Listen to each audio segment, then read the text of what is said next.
Hola a todos y todas, bienvenidos a la última clase de este módulo que se titula Proteínas fibrilares. En esta clase vamos a conocer las diferencias entre las proteínas fibrilares y las globulares y también vamos a conocer características generales de las proteínas fibrilares y algunos ejemplos de ellas. Cuando uno habla de proteínas, la principal división corresponde a los tipos de proteínas, ¿cierto? Vamos a tener proteínas globulares y vamos a tener las proteínas fibrilares. Hasta ahora, yo cuando les he conversado de proteínas y hemos hablado de la estructura, ¿cierto? De las características de los diferentes niveles estructurales, yo les he hablado pensando en las proteínas globulares, ¿ya? ¿Cierto? Si cuando les comenté, por ejemplo, con respecto a las funciones y le dije que las proteínas tenían muchas funciones como síntesis, transporte, están asociadas, por ejemplo, a procesos metabólicos, en realidad esas corresponden a las proteínas globulares. Ahora, ¿qué son las proteínas globulares en general? Como su nombre lo dice, son proteínas que tienen una forma esférica o globular, o sea, se pliegan, ¿cierto?, con esta estructura terciaria en tres dimensiones. Ya están en el espacio ahí plegadas. También, como ustedes ya lo saben, poseen diferentes tipos de estructura. Esto lo estamos hablando porque después yo les voy a hacer el paralelo, ¿cierto?, en la siguiente diapositiva de las proteínas globulares. Entonces estamos haciendo un pequeño repaso, ¿cierto?, de lo que son las proteínas y las características que yo les he hablado y ahora, ¿cierto?, asociándolo al tipo de proteínas globulares, a quien corresponde. Entonces tenemos también, ¿cierto?, que poseen diferentes tipos de estructura secundaria. Una proteína puede tener diferentes tipos. Yo les había conversado de que había proteínas que podían tener mayormente, por ejemplo, elementos de alfa hélice y otros de beta plegada, pero siempre tienen asociados, por ejemplo, giros o asas, ¿cierto? Entonces van a tener diferentes tipos de estas estructuras secundarias. Ahora, ¿cierto? Como su nombre lo dice, ¿cierto? Ya se van a plegar con este aspecto globular, como tienen acá mismo. Y una característica particular y muy importante es que ya son solubles en agua. Nosotros ya lo habíamos hablado, ¿cierto? Cuando se pliega la proteína, se genera este núcleo hidrofóbico, ¿cierto? Y las cadenas laterales de los residuos que pueden interaccionar con el agua, o sea, que son polares, ¿cierto? Cargados, van a estar en el exterior. Entonces son solubles en el agua las proteínas globulares. Hablemos ahora de las proteínas fibrilares. Como su nombre lo dice, ¿cierto? Van a ser proteínas que van a formar filamentos u hojas. Son proteínas fibrosas o fibrilares. Van a generar estas fibras. Ahora, una cosa importante, ¿cierto? Y a diferencia de las proteínas globulares, es que las fibrosas o fibrilares van a estar formadas por repeticiones de aminoácidos.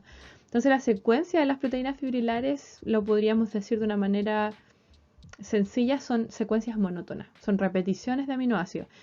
Y ustedes van a ver más adelante en los ejemplos que pueden ser repeticiones súper cortas, como 3 aminoácidos, por ejemplo, repetidos, repetidos, repetidos, con algunas variaciones, pero son bloques de 3 aminoácidos, o de 7, o incluso mucho más largos, como lo van a ver en unos ejemplos más adelante de proteínas fibrilares. Otra cosa importante es que a nivel de estructura secundaria ellos van a tener solo un tipo, o son hoja beta o son alfa hélices, pero no existe esta combinación de dos, ¿ya? Entonces es súper importante. Y lo otro es que a diferencia de las proteínas globulares, este tipo de proteínas es insoluble en agua, ¿ya? Entonces le van a dar las características o van a formar en realidad estas estructuras que nosotros mismos encontramos en el cuerpo, que son insolubles en el agua, como por ejemplo son las uñas, ¿ya? Bueno, los tendones, los huesos, ¿cierto? Son estructuras que van a ser van a estar formadas por estas proteínas fibrilares que son insolubles en el agua. Ahora, como ya les comentaba, ¿cierto? Van a formar parte de este tipo de estructuras como uñas, tendones y huesos y por ende tienen una función estructural. Ellas van a dar soporte a las células y los tejidos. Algunas son extracelulares y otras son intracelulares. Con respecto a la composición de aminoácidos, estas proteínas generalmente tienen abundancia de prolina y cisteína. Y ya van a ver que nosotros conocíamos, ¿cierto? El aminoácido de la prolina tiene una estructura característica, ¿cierto? Y de hecho esta estructura le va a dar cierta, o va a influir, ¿cierto?, en la estructura de las proteínas fibrosas o fibrilares. También están formadas por aminoácidos modificados y de hecho algunas veces las interacciones que pueden formar estos aminoácidos modificados son aquellos que van a estabilizar la estructura, ¿cierto?, de las proteínas fibrosas. Ejemplos de ellos son el colágeno, las queratinas, las proteínas de la seda, ¿ya? Aquí vamos a ver estas dos en mayor detalle. Acá les muestro una tabla de la composición aminoácidica que tienen las proteínas fibrilares. Tenemos, por ejemplo, la alfa-queratina, la fibroína, ¿cierto? La alfa-queratina está en las uñas, ¿cierto? Ya lo hablábamos también en la lana. La fibroína, que es la proteína de la seda, el colágeno, ¿cierto? Por ejemplo, conforman los tendones, o la elastina. Ahora, si nosotros vemos, por ejemplo, la composición aminoácidica de la alfa-queratina, podemos ver que está formada casi un 30% solo de 3 aminoácidos o 4 aminoácidos. Por ejemplo, la serina es alrededor de un 10% de la composición de la queratina. Aquí tenemos glutámico o glutamina, por ejemplo, forma un 12% y de cisteína un 11%. Y todos los otros aminoácidos, ¿cierto?, van a componer o van a aportar con una proporción un poco más baja. La fibroína, por su parte, casi un 90% de la composición es solamente 3 aminoácidos, que es glicina, alanina y serina, siendo glicina la más importante. El colágeno es parecido, de hecho tiene un 30% alrededor de glicina, un 12% de alanina y de prolina alrededor de un 22%. Y en el caso del colágeno lo vamos a ver más adelante, la prolina es súper importante. Entonces, como ustedes pueden ver, y como yo ya les comentaba, la composición de aminoácidos es bastante pobre en las proteínas fibrilares. No tiene esta diversidad de aminoácidos como por ejemplo lo veíamos en las proteínas globulares. Revisemos ejemplos de proteínas fibrilares, tales como por ejemplo el colágeno, luego vamos a hablar un poco de las queratinas y vamos a terminar con la fibroína. El colágeno es una de las proteínas fibrilares casi más abundante del cuerpo. De hecho, si nosotros sacamos el porcentaje de colágeno con respecto a la proteína total, es alrededor de un 30%. Como ya hablábamos, ¿cierto? Es componente, tiene todas las proteínas fibrilares, ¿cierto? Tienen esta composición estructural, esta función estructural, y está presente el colágeno en diferentes tejidos, por ejemplo, en el hueso, y su porcentaje es súper alto en términos de peso seco. Por ejemplo, en huesos desmineralizados alrededor de un 90%, en tendones puede llegar hasta un 90%, en la piel puede tener hasta un 70%, los cartílagos también son casi un 70% de colágeno, están las arterias en pulmón y también en el hígado, ¿cierto? Dando la estructura y soporte al hígado. La composición del colágeno es bastante pobre. De hecho, ya lo habíamos visto, ¿cierto? Tiene glicina, prolina y algunos otros aminoácidos en porcentajes bastante más bajos. Aquí, por ejemplo, yo les muestro los porcentajes detallados, ¿cierto? Ya habíamos conversado, la glicina es un 33%, la prolina alrededor de un 10% y luego tenemos también modificaciones de la prolina, que son hidroxilaciones de la prolina que van a estar entre un 10 y 0,5% en el caso de la 3-hidroxiprolina. Y también tenemos un 1% de 5-hidroxilicina. Las modificaciones de estos aminoácidos se van a realizar posterior a la síntesis de la cadena polipeptídica. Entonces son modificaciones post-traduccionales, como ya lo habíamos conversado en la clase pasada, ¿cierto? Ahora, con respecto a la estructura primaria, nosotros habíamos visto ya que las proteínas fibrilares, ¿cierto?, son repeticiones periódicas de aminoácidos. En este caso, el colágeno son repeticiones de 3 aminoácidos, donde el primero siempre va a ser una glicina y luego el segundo puede ser una prolina y el tercero podría ser una hidroxiprolina. Acá, por ejemplo, tenemos una secuencia de aminoácidica, ¿cierto?, que está formando parte de una cadena que va a formar un colágeno, donde tenemos que el primer aminoácido es siempre glicina. El segundo aminoácido, si lo vemos acá, casi siempre es prolina. Y el tercer aminoácido casi siempre es hidroxiprolina. Con respecto a la estructura, el colágeno se forma por hebras simples hélices, ¿cierto?, que se van a enrollar o van a girar en sentido izquierdo, como podemos ver en esta imagen, ¿cierto? Están girando en sentido izquierdo, entonces son hélices simples o está formado por hélices simples levogiras. Ahora ustedes pueden ver acá, ¿cierto? La presencia de prolinas es lo que va a llevar en el fondo a este enrollamiento en dirección hacia la izquierda. Como ustedes pueden ver acá, las cadenas laterales de las prolinas se ven de manera fácil o se pueden observar. Acá podemos ver, por ejemplo, en amarillo, ¿cómo se llama esta estructura que está destacada en amarillo acá? Lo vimos en la clase de aminoácidos y en particular en el enlace peptídico. Esto corresponde al esqueleto de la cadena polipeptídica. Y aquí podemos ver, ¿cierto?, tanto la hidroxiprolina como la prolina. Entonces este enrollamiento hacia el sentido izquierdo es, vamos a decir, condicionado por la presencia tan elevada de prolina. Ahora, estas cadenas enrolladas hacia la izquierda van a formar una estructura un poquito más compleja que se denomina procolágeno o tropocolágeno. Después vamos a ver cuál es la diferencia entre el nombre de estos dos, asociándose tres hebras juntas, ¿cierto? Entonces, tres hebras juntas de estas hélices que enrollan hacia la izquierda se van a superenrollar o van a generar esta estructura de superhélice que gira en este caso hacia la derecha. Son tres hélices. Esas tres hélices, ¿cierto? Se van a denominar tropocolágeno o procolágeno. Ahora, esta estructura, ¿cierto? Esta superhélice que va girando hacia la derecha es una estructura súper compacta. Y ese nivel de compactación, vamos a decirlo así, es posible debido a la presencia, el gran porcentaje de glicina que tiene, ¿cierto? El colágeno. ¿Por qué? Porque la glicina, ¿cierto? Tiene una cadena lateral, la cadena lateral más simple, es la más pequeña.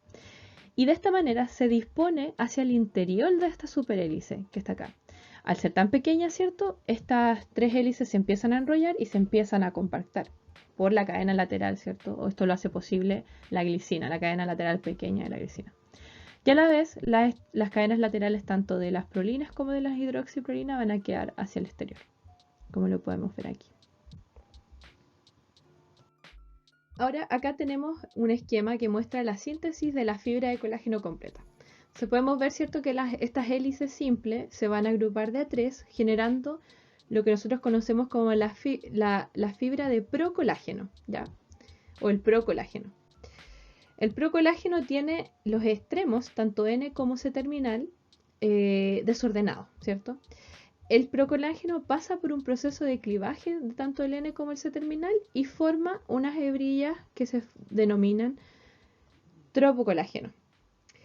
Estas hebrillas de tropocolágeno van a ser exportadas al medio extracelular y en ese lugar se van a asociar, ¿cierto?, en la fibra como tal de colágeno.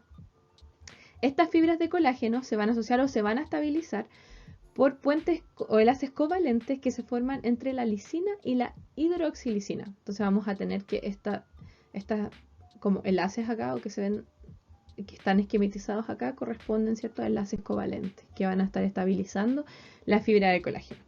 Acá también lo podemos ver.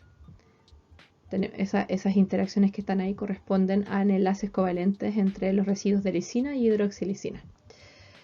Ahora, nosotros cuando observamos, por ejemplo, por microscopía electrónica, como podemos ver acá, las fibras de colágeno se ven con este patrón estriado. Y este patrón estriado se lo dan, ¿cierto?, las discontinuidades que forma, ¿cierto?, la unión de diferentes hebras de tropocolágeno. En regiones donde se vea como esta estría, ¿cierto?, la falta de solidez, van a ser regiones donde vamos a encontrar mayor número de estas discontinuidades. Por último, ¿por qué es importante estudiar el colágeno? Es porque existen muchas enfermedades o varias patologías en realidad asociadas al colágeno. Una de esas, muy conocida, es el escorbuto. El escorbuto es una deficiencia o se produce cuando existe una deficiencia grave de vitamina C en la dieta. ¿Y por qué es importante la vitamina C? En este caso es porque es un cofactor para la enzima que modifica los aminoácidos hidroxilados. Entonces, sin vitamina C no tenemos aminoácidos hidroxilados. Y como ustedes vieron anteriormente, entonces las fibras de colágeno van a ser menos estables. ¿Qué pasa o qué encontramos? Vamos a encontrar o se van a formar en individuos que tengan escorbuto, van a tener lesiones en la piel y van a tener, por ejemplo, fragilidad en los vasos sanguíneos. Por eso es que nosotros vemos que las encías, por ejemplo, sangran o tenemos también manchas en la piel. Otra patología interesante es el síndrome de Ehlers-Danlos, que corresponde a son personas en realidad que tienen esta condición de piel hiperextensible, como lo podemos ver acá. Entonces, esta gente que tiene como la piel súper elástica y exceso de movilidad en las articulaciones. Ahora, no quiero que ustedes se asusten si, por ejemplo, ustedes son hiperlaxos. El 10% de los adultos, de los humanos adultos, tienen una condición de mayor, ¿cierto?, movilidad en las articulaciones, lo que nosotros conocemos como la persona hiperlaxas o más flexibles. no necesariamente es una patología. En este caso en particular, ¿cierto? Vamos a tener que esta patología es formada por mutaciones en el gel del colágeno que hace que en realidad estas fibras de colágeno sean menos estables, ¿ya? Hablemos de las queratinas. Existen dos tipos de queratinas. Está la alfa-queratina, que es parte del pelo, las uñas, la lana y los cuernos, y la beta-queratina, que es parte de las plumas y las escamas. En realidad la alfa-queratina nosotros la encontramos en los mamíferos y en las que vamos a revisar con mayor detalle ahora. La alfa-queratina, parecido a al colágeno, está formado por hélices alfa, pero en este caso estas hélices alfa van a girar hacia la derecha. Cada hélice, cada hebra, ¿cierto? O cada hélice va a tener un largo de 30 aminoácidos, donde el 20% van a corresponder a aminoácidos hidrofóbicos.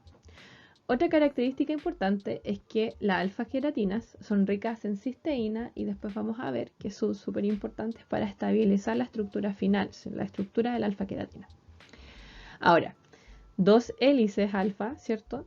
Van a enrollarse en estructuras parecidas a las que vemos acá y van a girar hacia la derecha formando estos dímeros enrollados, que es nuevamente una estructura un poquito más compleja que va a dar lugar a la alfa-queratina madura.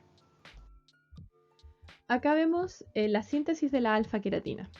Tenemos, ¿cierto?, hélices alfa de queratina, que ya las mostramos, que tienen, ¿cierto?, un largo de 300 aminoácidos, y que corresponden a repeticiones imperfectas, o sea, no son estos bloques tan estructurados como lo veíamos en el colágeno, pero son repeticiones imperfectas de 7 aminoácidos, donde al menos lo que sabemos es que el primero y el cuarto corresponden a aminoácidos hidrofóbicos. Por ejemplo, acá tenemos, ¿cierto?, una hélice y la otra, y vamos a tener que en realidad se van a enrollar estas hélices y van a interaccionar por estos residuos hidrofóbicos que están acá. Entonces, tenemos que la hélice va así, ¿cierto? Tenemos los aminoácidos hidrofóbicos en este costado. Ahora, dos hélices, como les decía yo, se van a asociar y van a generar esta estructura enrollada de dos hélices que además tiene polaridad, si lo pudiéramos decir de esa manera, porque van a tener una cabeza y una cola.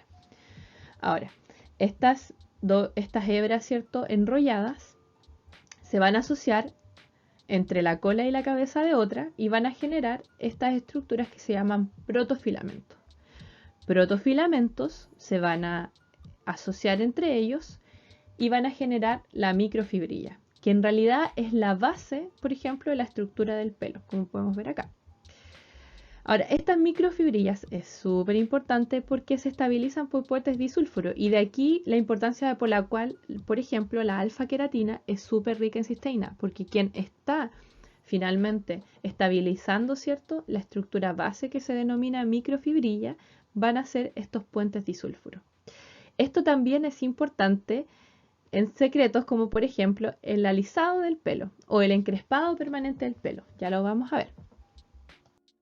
Así que uno tenga el cabello liso o rizado va a depender de cómo se establezcan los puentes disulfuros, como les comentaba. Cabellos lisos, en general, van a tener puentes disulfuros que van a estar establecidos al mismo nivel en las hebras, como podemos ver de esta manera. Entonces las hebras se ordenan de una manera más lisa. Tenemos esta conformación.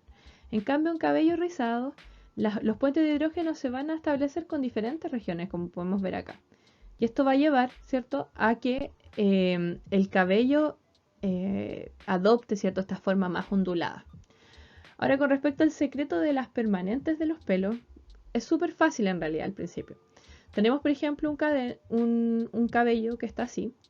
Lo que primero tenemos que hacer es remover, ¿cierto?, los puentes disulfuro. Entonces vamos a reducir los puentes disulfuro con un químico en particular. Luego de eso vamos a moldear el pelo. Pensemos, por ejemplo, queremos una permanente rizada, ¿cierto? Vamos a utilizar un ondulín, vamos a moldear el pelo, como se ve acá. Y después de eso vamos a adicionar, ¿cierto?, un agente oxidante que nos va a permitir nuevamente restablecer estos puentes disulfuro a diferentes niveles de manera más desordenada.